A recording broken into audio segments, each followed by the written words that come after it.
The morning light floods the kitchen with golden warmth, gently nudging the world awake. A modest suburban house sits quietly. Inside, Robert rises before dawn.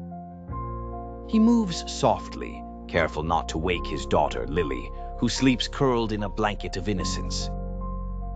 He tiptoes into her room, smiles as he watches her sleep, then begins his daily ritual: brewing coffee, packing lunches, folding laundry. The gentle routine clings to his day like a familiar coat.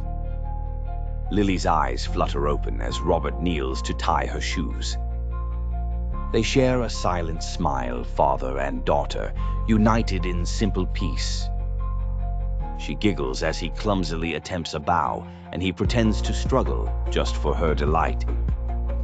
At breakfast, laughter spills between bites of cereal.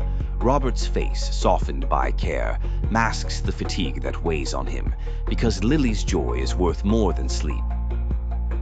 He drives her to school, drops her off with a hug, watching her disappear into the tide of children. For a moment, the world feels gentle.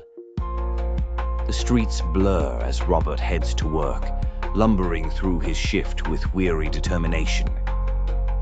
But the grind is relentless. His hands ache from labor, his mind from worry. He checks his phone, sees notifications, bank balance low, monthly bills looming. Each pay stub feels small, dwarfed by the daily avalanche of expenses. Groceries, rent, electricity. They stack and press upon him until breathing feels heavy. Night falls, and Robert sits beneath the kitchen light, surrounded by bills and unpaid notices. His eyes scan figures, his heart thuds with anxiety. He rubs his temples, afraid that no matter how hard he works, the world's demands outpace him. Yet when Lily returns, he conceals his struggle, greeting her with laughter at dinner, a story before bedtime. His love for her is unwavering. She's his reason, his anchor. Suddenly, the warmth shatters. The phone rings, piercing routine with alarm. Lily has collapsed at school. The sound of her teacher, urgency and panic, sweeps Robert into chaos. He races, breathless, to the hospital. There are flashes of blue and white, bustling nurses, blinding fluorescent lights. He stands alone in the corridor, the walls closing in as doctors speak foreign words. He nods numbly, trying to hold himself together. Fear claws at him. What if she's not okay? What if he loses her?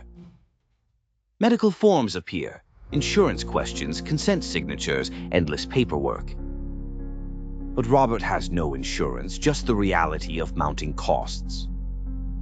Hospital bills pile on his lap, scans, treatments, overnight stays. The numbers grow monstrous. Phone calls from unknown numbers multiply. Every envelope in his mailbox weighs him down, reminders of debts too great for any single man to bear. The tone grows heavier. Robert, once so resilient, now sits in the darkness, surrounded by bills, unable to hold back tears. He cries quietly, fearful yet desperate. Lily lies in a sterile hospital bed, the machines beeping softly in time with her fragile breaths. She's scared. She looks at her father, seeking comfort. He leans in, brushes her hair, but the worry in his eyes betrays him. He cannot shield her from everything.